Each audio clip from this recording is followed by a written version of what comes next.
Hello folks and welcome to G4G on YouTube. We're talking about Marvel Avengers Alliance Redux stuff today. I'm Napalm Dawn. The content is going to be a little bit of a PvP team later on, a user team. However, we do have some polls that we need to talk about first. If you hop on Discord and you go over to the announcements channel, you will notice this announcement over here from Rainbow Panda. He says that there are one-shot brackets live. If you follow this link over here that says polls, you would be taken to the polls channel, and you want to look for this entry from September 28th that has these two forms over here. These forms are brackets of two one-shot ideas going against each other. Things like Beast or Angel, Kitty Pryde or Phoenix, and there's two of them. There's number 1 and number 2. You're going to want to vote in these because this is a way that the community can help drive the future of the game. I don't have any information on when these results will be live or when they will actually result in the one shot, whether it will be a patch to beta 2, excuse me, a patch to season 1, and it'll be something for beta 6.xx, or if this will be something in season 2 or season 3, in other words, a future beta or the final release. However, the story development team wants your input. The story team, including one that I even submitted myself, has written a whole bunch of one-shots just to have them prepared, and now you get to vote which one of the one-shots you would like to see. For most of the pairings in these two brackets, I found I very confidently had a choice in them. I would say every choice I picked was at least 70-30 as to my favoritism, and that was the minimum of sort of the strength I felt in a choice. But there was one that was very, very tough. And if I remember correctly, it was Hank Pym versus, it's somebody here in bracket 2. Let's see if I can find the results over here. It was Hank Pym versus somebody. Oh, Black Panther, right. Black Panther versus Hank Pym. Ooh, that was a really, really tough choice over there. That was a very 50-50 choice, but let's take a look over here. Spiral is losing to X-23. Sunfire is losing to Phantom X. But that one's a little bit close. I'm really surprised. I'll tell you, I voted for Spiral on this one. With X-23 having a Horseman suit, I wanted to see Spiral get some love. Unfortunately, I picked the current loser. Bishop is losing to Emma Frost. Gambit is beating Iceman, but slightly. That's a very tough race. Magic is clobbering Omega Sentinel. Avalanche is getting clobbered by Beast. Domino and Psylocke are kind of neck and neck. I think this one's tough because Domino is a bit weak, but Psylocke is popular, and you might want to vote to bump Domino up by some gear and some ISOs and stuff like that. Whereas Psylocke is, honestly, in my opinion, more fun to play and a little bit more well-known. So I think this one is popularity versus need for some help. Magneto is beating Havoc rather soundly. This one is surprising. Havoc is a fan favorite, as is Magneto. I would think this one should have been closer. Colossus is getting beat by Cyclops. Wolverine and Scarlet Witch are fairly even, but Wolverine is leading. My God, Deadpool is destroying Shitterstar. Kind of not surprising. Juggernaut is beating Quicksilver. Sabretooth is losing to Angel. Kitty Pryde is beating Cannonball rather soundly. Rogue is beating Phoenix. And that is the updates that I have so far. And then looking at this one. Oh, he says Kang is beating Thing pretty badly, and over here Cable is beating Squirrel Girl, but that one's a little bit close. Kang is definitely in the lead over the Thing.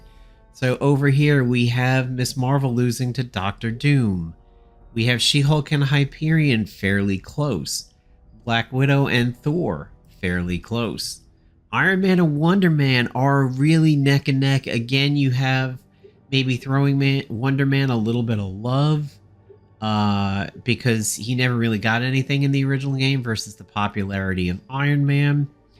Falcon and Vision. Falcon is losing quite considerably. Hulk and Hawkeye is fairly even. Hellcat and Hercules. Hercules is ahead, but is not as big of a runaway as I thought. Black Knight and Wasp. Black Knight is winning, but it's close. Yay, go Black Knight. Tiger is losing to Ant-Man. Quake is beating Mr. Fantastic quite successfully. Kate Bishop is beating Human Torch. Kate Bishop could be a really fun character for the team to approach a one-shot on. I think if you can nail down Kate's attitude and her arrogance at times, I think the team will have a blast with this one. Moon Knight is beating the shit out of Blue Marvel. Sorry, Twig. Black Panther and Hank Pym. Wow. This one I thought would be relatively even. People don't seem to be going with my brain of about 50-50. A-Bomb's getting beat pretty bad by Winter Soldier. Another case of needs love versus popularity.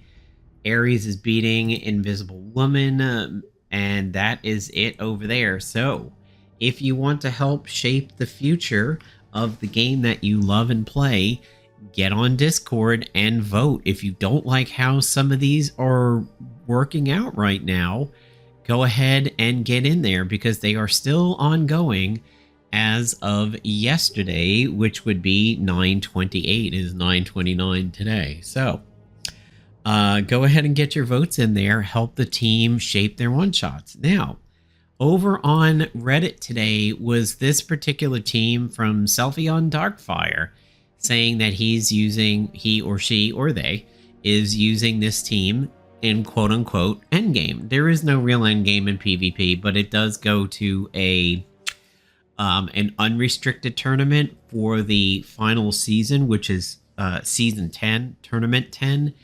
And I have beaten this tournament already, so I cannot do ranked fights, but I will be doing practice with the team that Selfie and Darkfire suggested. I do not have the Soul Drainer, which comes from the daily rewards of the Phoenix-related Spec Ops over there.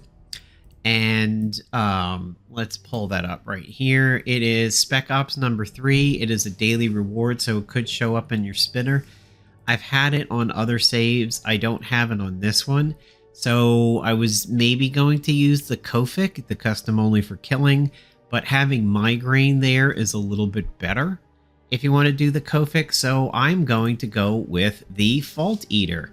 So he is using the Mockingbird uniform, Magneto, and Phoenix. To go over the ISOs, I largely followed the Pot Kettle Black setup, except for Magneto. He is using a bunch of the white ISOs from Magneto that I don't have access to right now without spending for gold.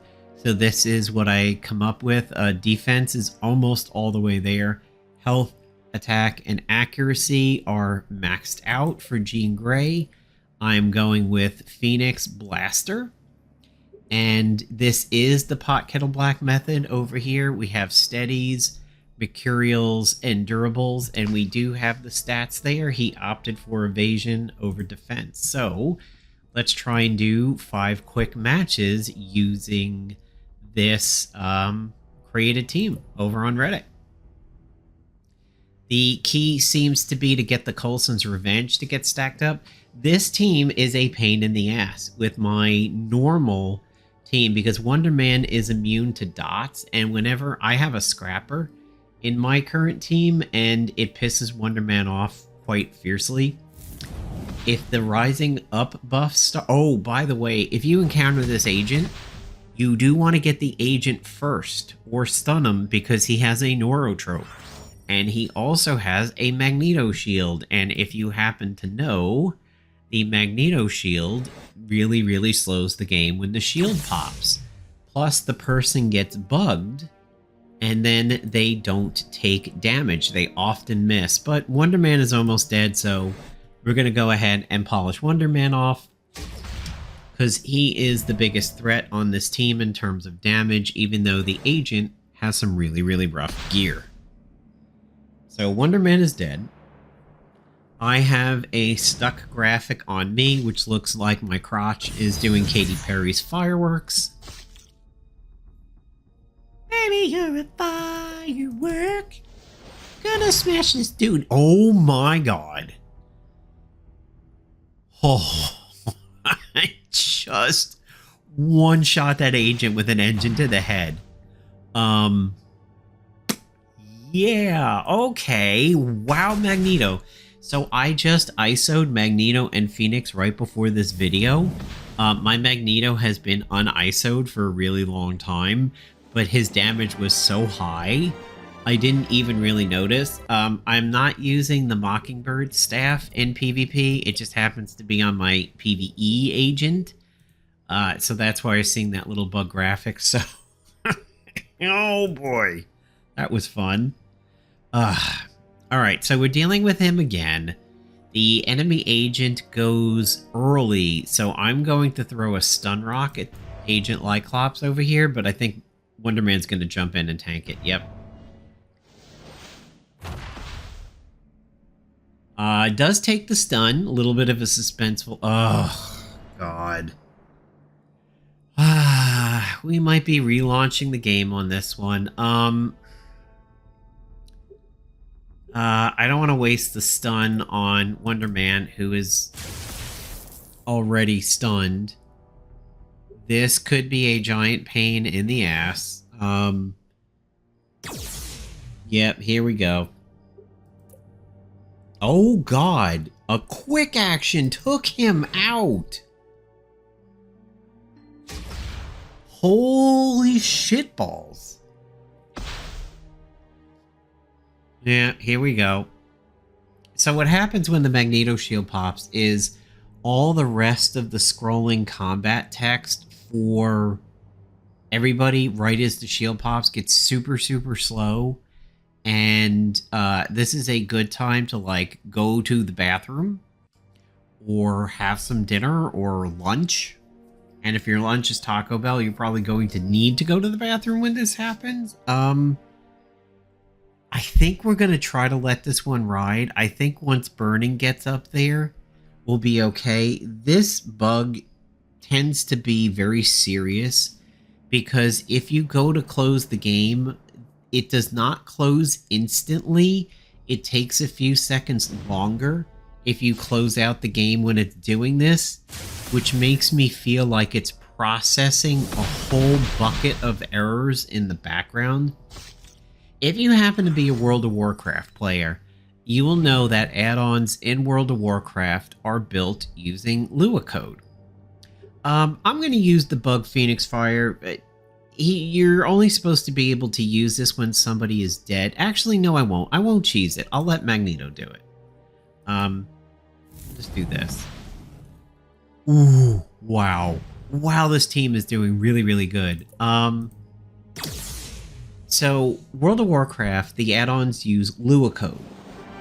When there is some broken code for an add-on in World of Warcraft, it might throw an error and then stop. But some add-ons, when they break, throw errors all the time. Or maybe they'll throw errors when you click on something in the world, like a friendly unit, a hostile unit, an object. This lag that you get, nobody's really a threat over here except for Storm. Well, actually, there's two threats. An Infiltrator against Magneto and a Tactician against Phoenix. Storm goes early, so I think I'll go for Storm. Maybe we'll get a kill. But anyway, when you have add-ons that throw repeated errors in World of Warcraft, literally 1 per second, eventually the game says your add-ons are experiencing a ton of problems. Do you want to reload and turn off your add-ons?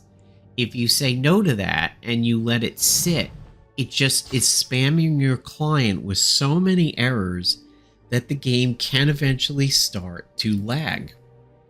And when that lag kicks in, you'll see the FPS in the game go down. You may... Oh my god.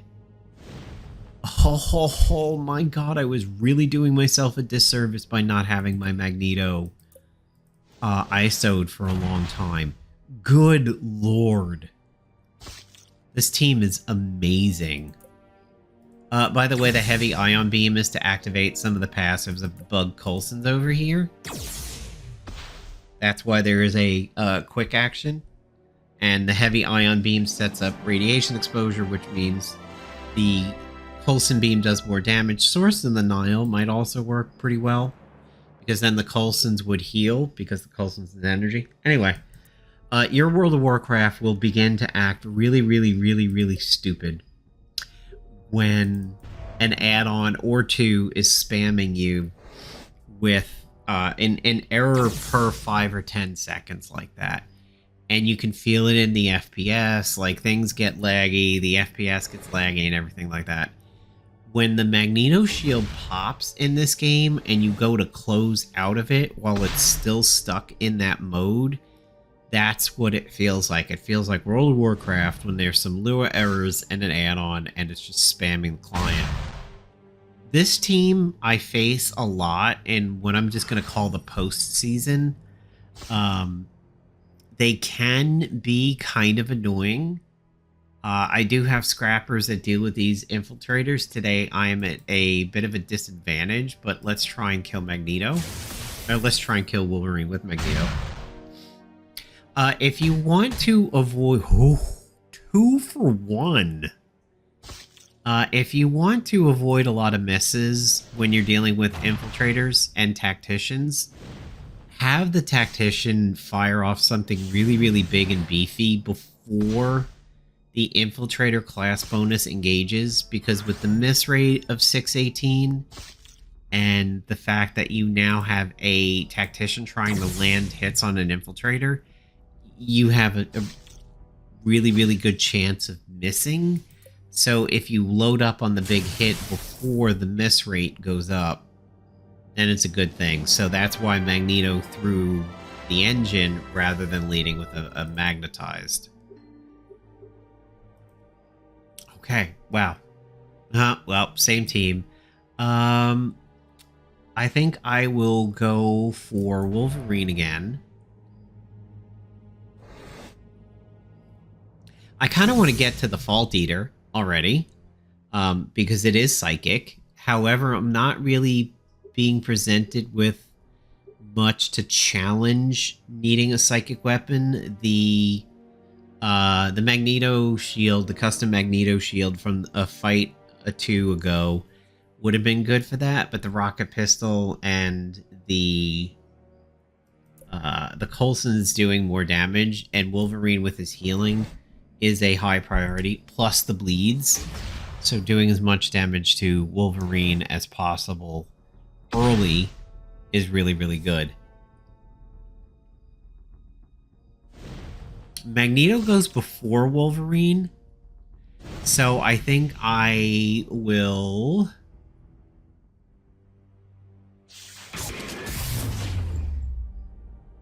Here's what we're going to do. Magneto will do the AoE, which will wipe out Wolverine before his healing kicks in. Jean is going to try to stun Satana before she gets a hold of Magneto. Perfect. Good tactics. Okay, Magneto, do the AoE. Oh! Beastie. That gun that I just fired would probably work really, really well with the Spitting Viper, because the Spitting Viper changes its debuffs depending on what is already there. Ghost Rider's got that on his chains. Custom Spitting Viper. Causes poison, applies slow to targets with poison, applies dizzy to targets with slowed. Okay, so that is, of course, really handy. Alright, we'll do one more because these have been fast and enjoyable. And actually, maybe I will leave this up as my team. You may be wondering, like, okay, well, why are you taking postseason fights? The Electra task to get lockboxes has you doing a lot of PvP. So if you have beaten all the tournaments before you complete the task to get Electro lock boxes over here, you want a very fast and efficient team because you have to fight like some 25 odd matches or so. And okay, this team again, Magneto goes early. I don't want to piss off an infiltrator, so let me try and stun the agent. And another one shot for Magneto. Another one. Another one. Let's try and stun Satana. Okay, we'll try and stun Logan. We don't get it, but still sizable damage. My agent is up, and my agent with his quick actions, especially now that he's a scrapper, will probably take Wolverine out.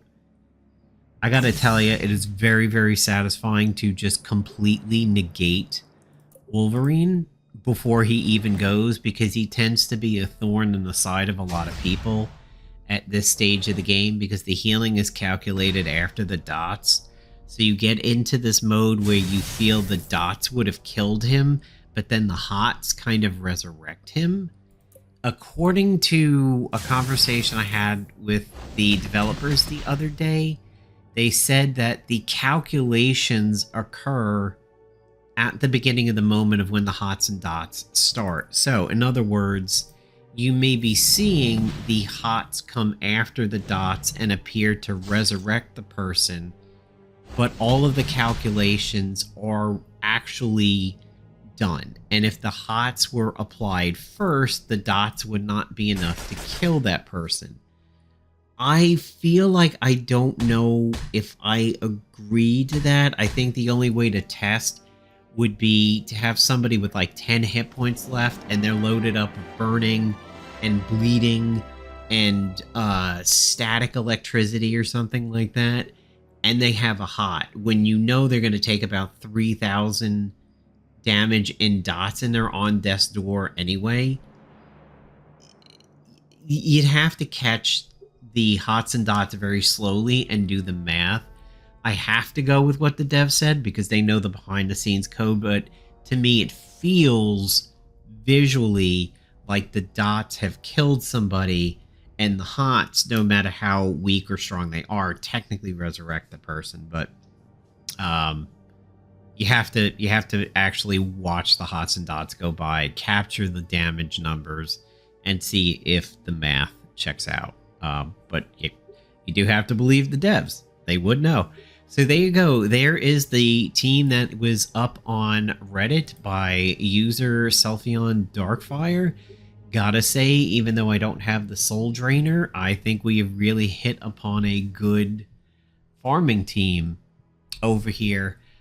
This task I'm currently talking to the devs about, because once you complete the season, you can't get any more daily spinners, and if you don't have daily spinners, you can't get the Seraphim Feathers or the Countersights, which do not appear in the store. So unless you have the Shepherd Staff task done by the time the Angel and Bishop seasons are done, you aren't going to be able to make it until maybe another season drops, and I don't think we'll see another season in this beta.